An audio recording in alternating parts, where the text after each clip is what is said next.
नाज़रीन आदाब, आप देख रहे हैं INN चैनल। मैं हूं शेख अहमद अली। आज की खास बात में हम देखेंगे कई अहम कौमी और बैनुल अक़वामी खबरें। सुप्रीम कोर्ट ने जुमेरात को मद्रास हाई कोर्ट के उस नए कानून को मनसूख करने के फैसले को बरकरार रखा जिसमें वानियार बिरादरी को सरकारी तालीमी इदारों और तमिलनाडु में मुलाजिमतों में 10% रिजर्वेशन फराहम किया गया था। तमिलनाडु हुकूमत ने गुज़िश्ता साल रियासत में सबसे पसमानदा जातों के लिए मुकर्रर करदा 20% रिजर्वेशन में से वानियार बिरादरी के लिए अलहदा 10.5% रिजर्वेशन देने का इंतजाम किया था।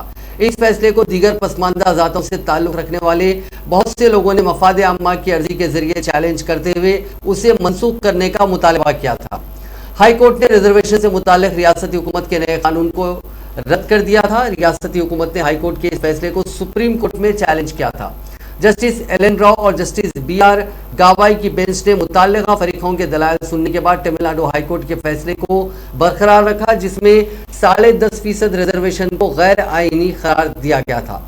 अदालत उज़्मा के दो रुकनी बेंच ने कहा कि रियासती हुकूमत का 2021 का कानून वानियार को दीगर इंतहाई पसमानदा जातों के लिए मुकर्रर करदा रिजर्वेशन के अलावा रिजर्वेशन देने वाला आइन के आर्टिकल 14 और 16 के खिलाफ है।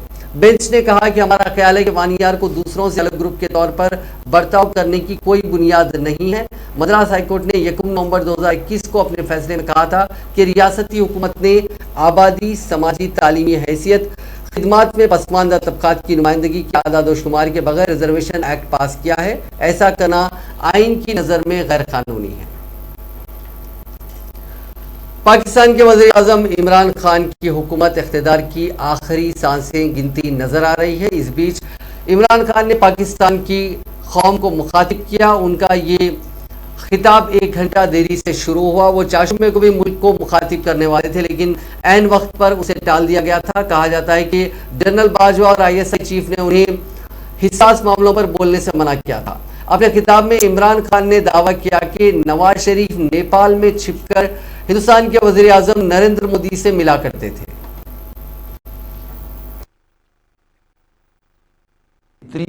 ये जो मैंने आपको बताया इससे ज्यादा ये खौफनाक इसमें चीज है इस डॉक्यूमेंट के अंदर। मैं अब आखिरी बात पे आने लगा हूं और वो ये है कि हमारी अब संडे को वोट दी जाएगी। इस संडे को इस मुल्क का फैसला होने लगा कि ये मुल्क किस तरफ अब जाएगा।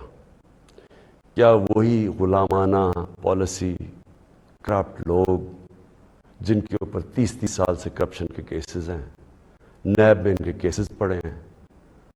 बदकिस्मती से कोई और मुल्क होता जिसके अंदर ये इंसाफ का निज़ाम ज़्यादा ताकतवर को कानून के नीचे लाने जिनकी सलाहियत है, और जो भी खुशहाल मुल्क हैं दुनिया में, जो भी जिन मुल्कों के अंदर गुर्बत नहीं है, खुशहाली है, जो प्रोग्रेस कर चुके हैं, तरक्की याफ्ता मुल्क हैं, उन सारे मुल्कों की एक चीज़ आपको कॉमन मिलेगी कि ताकतवर मुजरिम को उनकी सलाहियत होती है कानून के नीचे लाने की। हमारा अभी तक इंसाफ के निज़ाम में वो सलाहियत नहीं है। ये हमारी बड़ी बदकिस्मती है कि अरबों रुपए के इनके पास केसेस हैं, कुछ नहीं हो रहा। तो क्या कौम इनको फिर जो 30 साल से कह रहे हैं, अच्छा कह रहे जी इमरान खान ने मुल्क बड़ा खराब, आज क्यों ये सारा कर रहे ड्रामा, इमरान खान ने मुल्क खराब कर दिया। इमरान खान तो अभी 3.5 साल हुए, 30 साल से तो आप बारियां ले रहे हैं इस मुल्क के ऊपर। तो ये अगर मुल्क खराब था, ये अगर हालात बुरे थे तो ये क्या 3.5 साल में हो गए हैं। और मैं चैलेंज करता हूं कि 3.5 साल में जो हमने किया है, किसी भी फोरम इंडिपेंडेंट माहिरीन को आप बढ़ाए, उनसे पूछे, मैं चैलेंज करता हूं कि 3.5 साल में जो पाकिस्तान में हुआ कि इनके किसी दौर में नहीं हुआ। तो ये जो अब सारे इकट्ठे हैं, ये अब कौम ने फैसला करना है कि क्या ये जो वोट होनी है संडे को, इसमें कौन। हिजाब शरीयत का लाजमी हिस्सा है। हर मुसलमान औरत के लिए बिल-इत्तिफाक सर छुपाना वाजिब है और उसकी खिलाफ वर्जी सख्त गुनाह है। इन ख्यालात का इज़हार all India Muslim personal law board के जनरल सेक्रेटरी मौलाना खालिद सैफुल्लाह रहमानी ने अपने सहाफती बयान में किया। उन्होंने कहा कि कर्नाटका के बाज़ तालीमी इदारों में जैसे ही ये मसला पैदा हुआ, बोर्ड ने फौरन तवज्जो की और कर्नाटक की मकामी जिम्मेदार शख्सियतों, तंजीमों के जिम्मेदारों और बोर्ड के मुअज़्ज़िज़ अरकान से रब्ता किया। उन हजरात का ख्याल था कि हम इस मसले को मकामी तौर पर हल कर लेंगे, इसको नेशनल इशू नहीं बनाएंगे, और उन्होंने इसके लिए भरपूर कोशिश भी की, मगर अफसोस कि इसमें कामयाबी हासिल नहीं हो सकी। फिर कर्नाटका की बीजेपी हुकूमत के मुस्लिम मुखालिफ मौक़िफ़ इख्तियार करने की वजह से ये मसला पूरी रियासत में फैल गया। बोर्ड मुकदमे में फरीक बनने वाले मुसलमानों और कानूनदारों से मुसलसल राब्ते में रहा। कानूनी और शरई नुक्ते नज़र से उनके लिए मवाद फराहम किया गया। लीगल कमेटी के कन्वीनर ने मौसर बहस की, मगर कोर्ट ने ऐसा फैसला किया। कर्नाटक में राइट विंग ग्रुपों ने मंदिर अहाते और मजहबी मेलों के अंदर हलाल गोश्त और मुस्लिम कारोबारियों के कारोबार का बाइकआउट करने की अपनी सरगर्मियों को तेज कर दिया। इस दरमियान बायोकॉन की चीफ किरण मजूमदार शाह ने कर्नाटका के वजीर आला बसवराज बोम्मई से इस बढ़ती मजहबी तकसीम को हल करने की गुजारिश की। उन्होंने ट्विटर पर कहा कि अगर इंफॉर्मेशन टेक्नोलॉजी और कारोबार तब्दीली यानी ITBT ही फिरका परस्त हो जाएगी तो ये हमारी आलमी क़यादत को तबाह कर देगी। कर्नाटका ने हमेशा ही इज्तिमाई तरक्की की है और हमें इस तरह के फिरका वाराना बाइकआउट की इजाज़त नहीं देनी चाहिए। सनतकार किरण मजूमदार शाह ने फिरका वाराना खैरसुगाली बनाए रखने और बाइकआउट जैसे इक़दाम से बचने को लेकर ऐसे वक्त पर मुतनब्बह किया जब बेंगलुरु में हिंदू ग्रुपों के जरिए मुस्लिम कारोबारियों पर पाबंदी लगाने की अपील की जा रही है। समाज में गहरी फिरका वाराना तकसीम के डर से माहिरीन अदीबों ने भी वजीर आला को खत लिखकर कार्रवाई करने की गुजारिश की है। मुस्लिम लीडरों ने भी ताकतवर और असरदार पेजावर मठ दृष्टा से मुलाकात करके इस मामले में उनकी मुदाखलत का मुतालबा किया। हालांकि असेंबली में हुकूमत ने कहा कि वो मंदिर इंतजामिया को मंदिर अहाते और मजहबी मेलों के अंदर गैर हिंदू कारोबारियों को कारोबार करने पर रोकने से मना नहीं कर सकती। हिंदू कारकुनों ने कुछ मकामात पर मजहबी इलाकों मेलों से मुसलमानों की मिल्कियत वाली दुकानों को हटा दिया है। मुल्क में तेल की मार्केटिंग कंपनियों ने जुमेरात को लगातार 7वें दिन पेट्रोल और डीजल की कीमतों में इजाफा किया। कौमी राजधानी दिल्ली में पेट्रोल और डीजल की कीमतों में बिल तरतीब 80 पैसे फी लीटर का इजाफा किया गया। इस इजाफे के बाद दिल्ली में पेट्रोल की कीमत 101 रुपये 81 पैसे फी लीटर और डीजल की कीमत 93 रुपये 7 पैसे फी लीटर पर पहुंच गई। महंगाई की मार मुल्क के अवाम पर एक बार फिर पड़ी है। दरअसल आज रात 12 बजे से यानी जुमे से हाईवे पर सफर करना मजीद महंगा हो जाएगा। National highways authority of India ने टोल टैक्स में तकरीबन 10 से 65 रुपए का इजाफा कर दिया, जिसकी वजह से अब हाईवे पर सफर करना महंगा पड़ेगा। कांग्रेस के साबिक सदर और सीनियर लीडर राहुल गांधी ने कहा कि पेट्रोल और डीजल की कीमतों में मुसलसिल इजाफे से गरीबों को बराह रास्त नुकसान पहुंच रहा है। हुकूमत को अवामी मफाद में कीमतों को फौरी तौर पर कंट्रोल करना चाहिए। राहुल गांधी ने जुमेरात को पार्लियामेंट हाउस के अहाते में मीडिया से कहा कि उनकी पार्टी इस मामले को पार्लियामेंट में उठा रही है, लेकिन हुकूमत अपोजिशन के मुतालबे को नजरअंदाज कर रही है। उन्होंने कहा कि हुकूमत फौरी तौर पर पेट्रोल और डीजल की कीमतों को कंट्रोल करे। कांग्रेस लीडर ने कहा कि पार्लियामेंट में कांग्रेस पार्टी के मेंबरान पार्लियामेंट और दीगर लीडरान और कारकुन पेट्रोल और डीजल की कीमतों में इजाफे के खिलाफ मुल्क भर में एहतजाज कर रहे हैं। पिछले 10 दिनों में पेट्रोल और डीजल की कीमतों में 9 बार इजाफा किया गया और उसकी सीधी चोट गरीब आवाम पर पड़ रही है।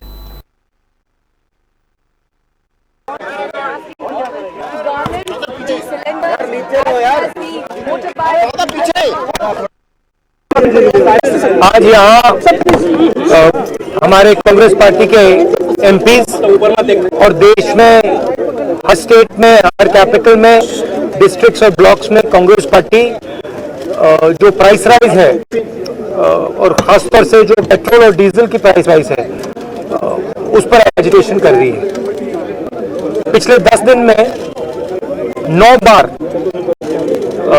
पेट्रोल और डीजल के प्राइस बढ़ाए गए हैं और इसकी चोट डायरेक्टली सबसे गरीब मिडिल क्लास लोगों को पड़ती है। हमारी मांग है कि ये जो प्राइसेस बढ़ती जा रही है, महंगाई बढ़ती जा रही है और जो पेट्रोल और डीजल के दाम बढ़ते जा रहे हैं, इनको सरकार कंट्रोल करे और पेट्रोल और डीजल के दाम बढ़ाना बंद करे। तो इसलिए हम सब यहाँ आए हैं। पूरे देश में हमारा प्रोटेस्ट चलेगा, काफी दिनों के लिए चलेगा। ये हमारा मैसेज है। In English, we can see that petrol and diesel prices are climbing rapidly. Government is making thousands and thousands of crores from this. Over the last 10 days, 9 times they have been raised. Congress party is protesting across the country in districts, blocks, state capitals, here with our MPs against this price rise, against the rise of petrol and diesel prices. Government has to stop doing this. This is hurting the poorest people in the country and it's hurting the middle class. The government has to ensure that prices do not rise and they stop raising diesel and petrol prices. Thank you.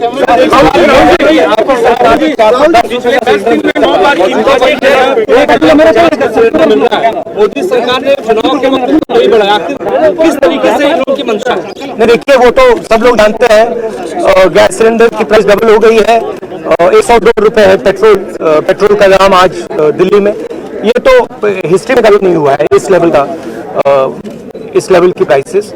और सरकार का बड़ी simple सोच है कि जितना भी पैसा गरीबों से निकाला जा सकता है उसको निकालो और 2-3-4 बड़े उद्योगपतियों के हाथ कर दो। तो यही बेसिकली प्रोसेस यही चल रहा है। फायदा किसको हो रहा है? फायदा जो सबसे बड़े अरबपति हैं 2-3 उनको हो रहा है। और नुकसान किसका है? नुकसान गरीबों का है, मिडिल क्लास का है और जो आम जनता है उनका है। ऑब्वियसली चुनाव से पहले ये नहीं कर सकते।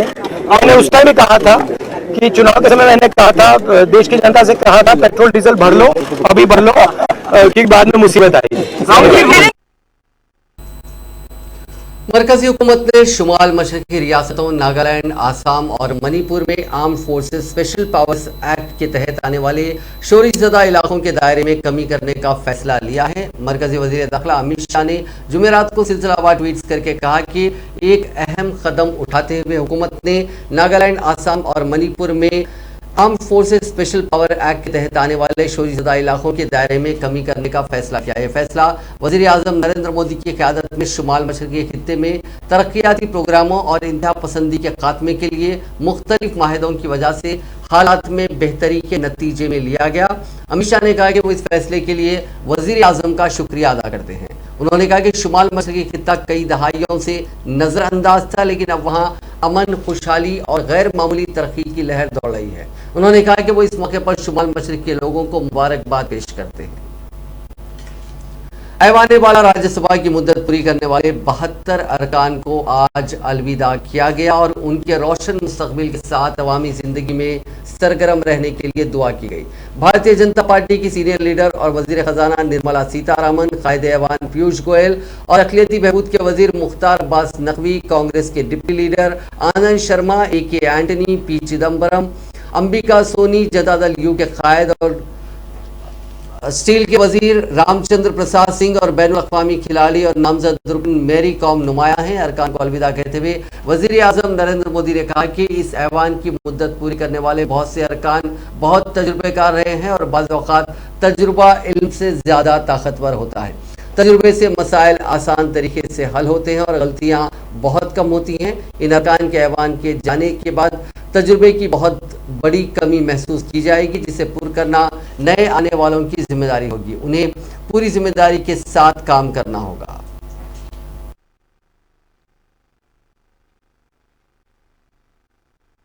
का अमृत महोत्सव है। आजादी के 75 साल हुए हैं। हमारे महापुरुषों ने देश के लिए बहुत कुछ दिया। अब देने की जिम्मेवारी हमारी है। हम यहाँ से उस भाव को लेकर के, क्योंकि अब थोड़ा समय ज्यादा होगा हमारे पास, जब यहाँ से जा रहे हैं तो सभापति जी का बंधन भी नहीं होगा। तो आप बड़े खुले मन से एक बड़े मंच पर जाकर के आजादी के अमृत महोत्सव के इस महामूल्य पर्व को माध्यम बना करके आने वाली पीढ़ियों को कैसे प्रेरित कर सकते हैं, उसमें अगर आपका योगदान रहेगा, मैं समझता हूं देश को बहुत बड़ी ताकत मिलेगी, बहुत बड़ा लाभ मिलेगा। मैं सभी साथियों को, मैं इंडिविजुअली उल्लेख नहीं कर रहा हूं। सभापति जी ने कहा है कि व्यक्तिगत मिले तो कह देना, तो मैं व्यक्तिगत जरूर कोशिश करूंगा। आप सबको अपनी अच्छी अच्छी बातें बताऊंगा। आपकी जो अच्छी बातें हैं उसको मैं जरूर नोटिस करता हूं। मैं फिर एक बार आप सबको बहुत बहुत शुभकामनाएं देता हूं। धन्यवाद। ये पहली बार मैं देख रहा हूँ कि इतना हाउसफुल है कि 72 लोग रिटायर होने वाले हैं और बाकी के लोग भी बहुत सुनने के लिए बैठे हैं और बाकी के अनुभव यहाँ पर वो देने के लिए तैयार भी हो गए हैं। तो मैं ये कहूँगा, एक शेर इससे मैं प्रारंभ करूँगा। कहाँ से शुरू करें कुछ समझ नहीं आता है, कहाँ से शुरू करें कुछ समझ नहीं आता है, आपकी विदाई के जिक्र से दिल भर आता है।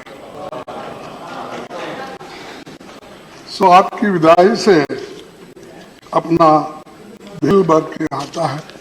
और मैं ये देखा हूँ, जब आप विदाई की भाषण जब जून में यहाँ पर कर रहे थे तो उस वक्त भी बहुत आपकी भावना, और आप सभापति जी, प्रधानमंत्री जी, विरोध पक्ष के नायक और बहुत से सभी ने मिलकर जो उस वक्त बात कही उसको भी मैं देखा और सुना। तो इससे यही जाहिर होता है कि अपर हाउस का कितना महत्व है। और ये अपर हाउस ये चेंबर ऑफ आइडियाज है। यहाँ पर पूरे इंटेलेक्चुअल्स हैं और हर फील्ड में जो काम करते हुए आए हैं, बहुत से एक्स चीफ मिनिस्टर्स हैं, एक्स प्राइम मिनिस्टर हैं और अनेक मंत्रीगण हैं। कांग्रेस की उबूरी सदर सोनिया गांधी ने हुकूमत पर Mahatma Gandhi national rural employment guarantee act यानी मनरेगा को कमजोर करने का इल्जाम लगाते हुए कहा कि हुकूमत मनरेगा के बजट में मुसलसिल कटौती कर रही है। जुमेरात को लोकसभा में वक्फे सिफर के दौरान ये मसला उठाते हुए सोनिया गांधी ने कहा कि मनरेगा के तहत बजट में कटौतियों की वजह से बरवक्त अदायगी और मुलाजिमतों की कानूनी जमानतें कमजोर हो रही हैं। उन्होंने कहा कि बेरोजगारी मुसलसिल बढ़ रही है, इसके बावजूद मनरेगा का बजट 2020 के मुकाबले इस साल 35% कम है। बजट में कटौती की वजह से मजदूरों की अदायगी में ताखीर हो रही है। सोनिया गांधी ने कहा कि मनरेगा ने, जिसका कुछ साल पहले मजाक उड़ाया गया था, कोविड की मुद्दत और लॉकडाउन के दौरान करोड़ों गरीब खानदानों को बरवक्त इमदाद फराहम की और जान बचाने में मुस्बित किरदार अदा किया। सोनिया गांधी ने मुतालबा किया कि हुकूमत मनरेगा के बजट में इजाफा करे, मजदूरों को उनके काम की अदायगी 15 दिनों के अंदर यकीनी बनाए और वक्त पर अदायगी ना करने की सूरत में मुआवजे का इंतजाम करे।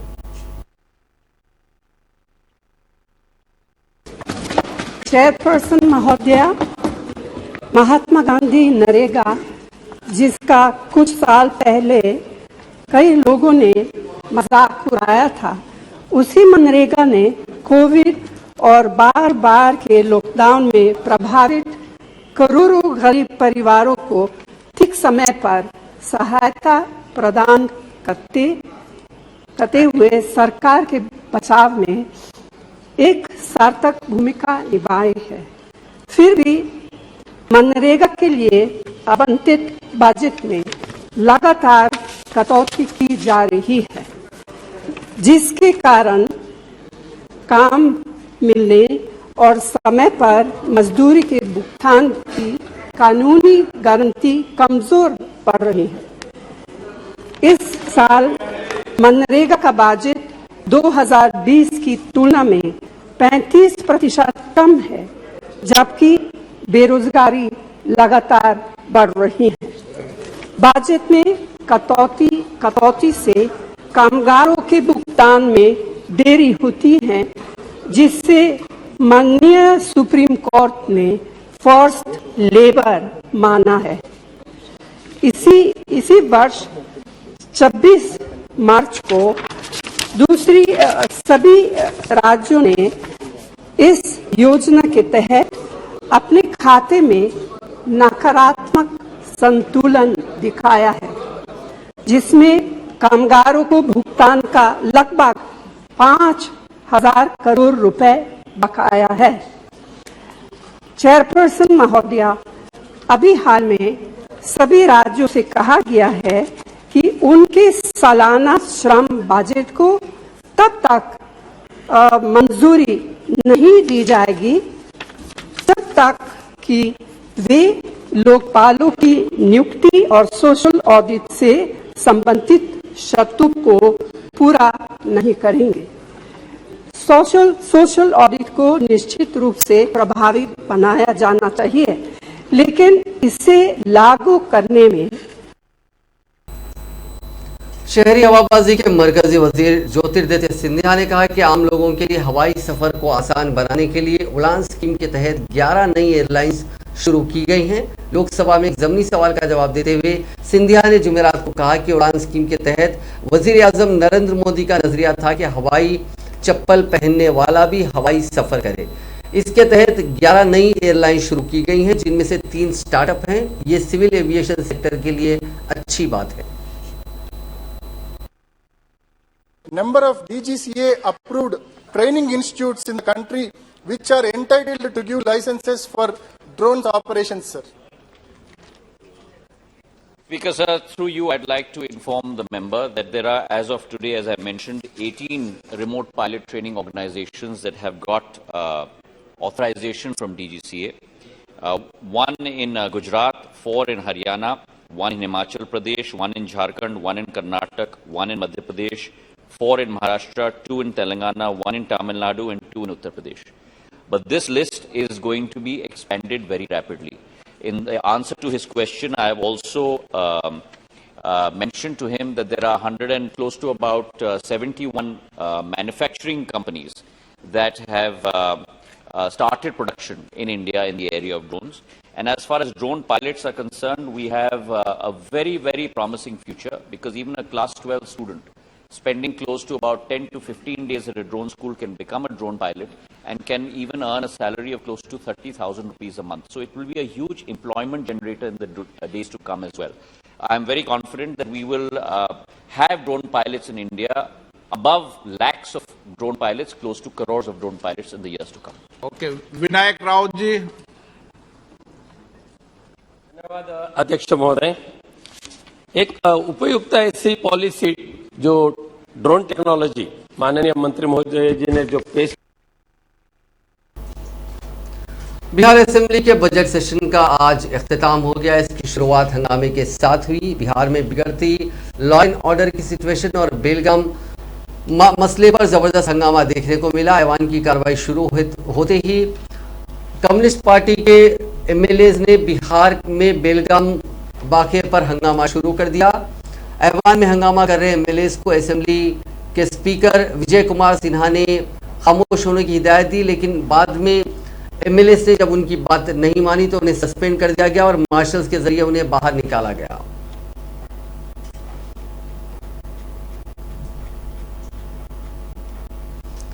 जयपुर को सीरियल बम ब्लास्ट से दहलाने की बड़ी साजिश नाकाम हो गई है। राजस्थान पुलिस ने 4 मई की शाम को चित्तौड़गढ़ के निम्भोला में मध्य प्रदेश के सूफा तंजीम के 3 मुबैना दहशतगर्दों को गिरफ्तार किया। इनकी कार से बम बनाने का सामान, टाइमर और 12 किलो आरडीएक्स बरामद हुआ।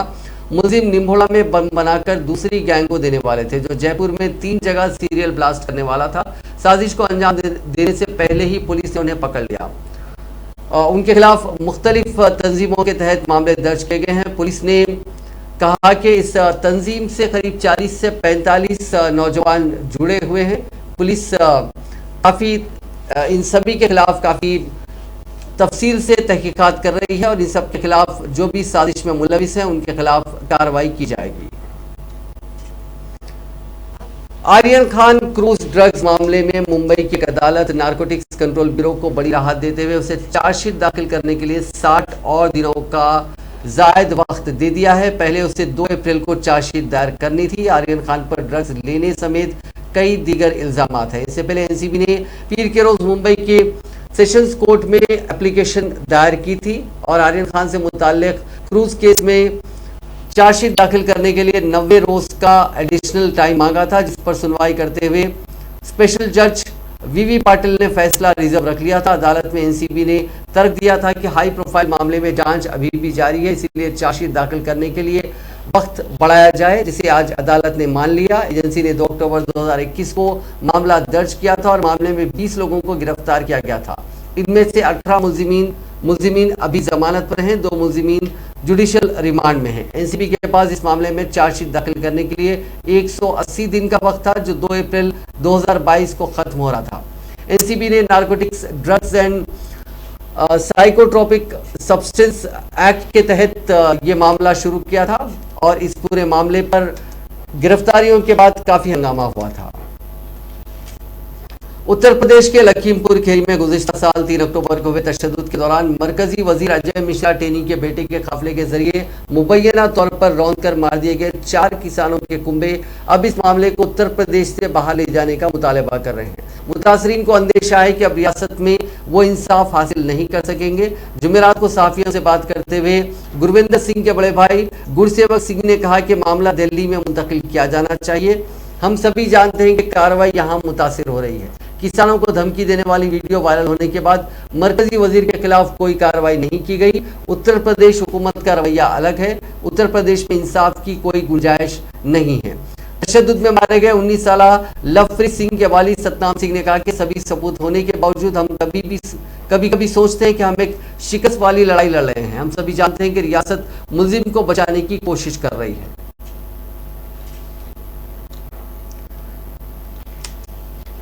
अब बात एक और खबर हम हीट वेव से जुड़ी है, जो हम आपको बाद में सुनाएंगे। मुल्क भर में कई जगह हीट वेव चल रही है, गर्मी की लहर चल रही है, जिसकी वजह से काफ़ी लोग परेशान हैं। हम उस खबर पे बाद में आए। पहले बात करते हैं यूपीआई ट्रांजैक्शंस की। माली साल 2021-22 में यूनिफाइड पेमेंट इंटरफेस यानी यूपीआई की transaction value 1 lakh crore dollar को पार कर गई है। पिछले 2 साल में यूपीआई पेमेंट सिस्टम की ग्रोथ बहुत ज़्यादा रही। अब मुल्क के दूर दराज के इलाकों में इसका इस्तेमाल हो रहा है। लोग छोटी रकम की पेमेंट के लिए भी इसका इस्तेमाल कर रहे हैं। National payment corporation of India ने NPCI ने 29 मार्च तक के डेटा जारी किए हैं। इसमें बताया गया है कि फाइनेंशियल ईयर 2021-22 में यूपीआई की ट्रांजैक्शन वैल्यू 83,45,000 करोड़ रुपीस रही। डॉलर और रुपए के एक्सचेंज रेट के हिसाब से 1 लाख करोड़ यानी ट्रिलियन डॉलर को रुपए में बदलने पर 75,82,000 करोड़ रुपए आता है। मार्च में पहली बार यूपीआई पेमेंट सिस्टम में वॉल्यूम 500 करोड़ को पार कर गया। मार्च की 29 तारीख तक 504 करोड़ ट्रांजैक्शन रिकॉर्ड किए जा चुके हैं। अगर मार्च यानी 29 मार्च तक ट्रांजैक्शन वैल्यू की बात करें तो ये 8,80,000 करोड़ रुपए रहा। ये फरवरी के मुकाबले 7.5% ज्यादा है। रूस और यूक्रेन के बीच जंग 36वें दिन भी जारी है। इस बीच ब्रिटेन का दावा है कि रूस यूक्रेन की मदद करने वाले मुल्कों पर साइबर हमले की तैयारी में है। वहीं दूसरी तरफ व्हाइट हाउस की तरफ से कहा गया है कि अमेरिका यूक्रेन को सिक्योरिटी की कोई गारंटी नहीं देगा, क्योंकि जो बाइडेन रूस के साथ सीधा टकराव नहीं चाहते। इससे पहले अमेरिकी ओहदेदारों ने दावा किया था कि रूस के सदर व्लादिमीर पुतिन को यूक्रेन में रूसी फौज के खराब मुजाहरे के बारे में उनके सलाहकार गलत इतला दे रहे हैं। एक ओहदेदार ने बताया कि इसके चलते पुतिन और अहम रूसी फौजी ओहदेदारों के बीच तनाव बना हुआ है। अमेरिकी सदर जो बाइडेन ने यूक्रेन के सदर व्लादिमीर जेलेंस्की से बातचीत की है। एक रिपोर्ट के मुताबिक बाइडेन ने यूक्रेन की मदद के लिए $500 मिलियन की जायद मदद देने का वादा किया है। व्हाइट हाउस के मुताबिक बाइडेन ने रूस यूक्रेन बहरान के हालत में यूक्रेन के लिए अमेरिका की तरफ से काफी ताउन करने पर बातचीत की है।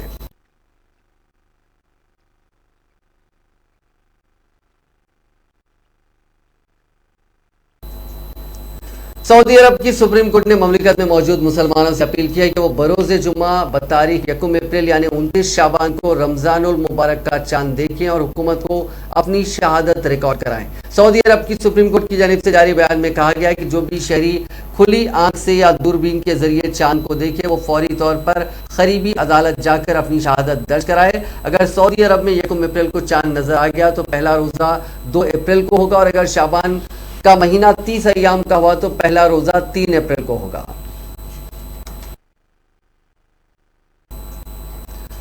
नाजरीन, आज की खास बात में बस इतना ही। आपसे कल मुलाकात होगी नई खबरों के साथ, नए एनालिसिस के साथ। फिलहाल दीजिए इजाजत। खुदा हाफिज।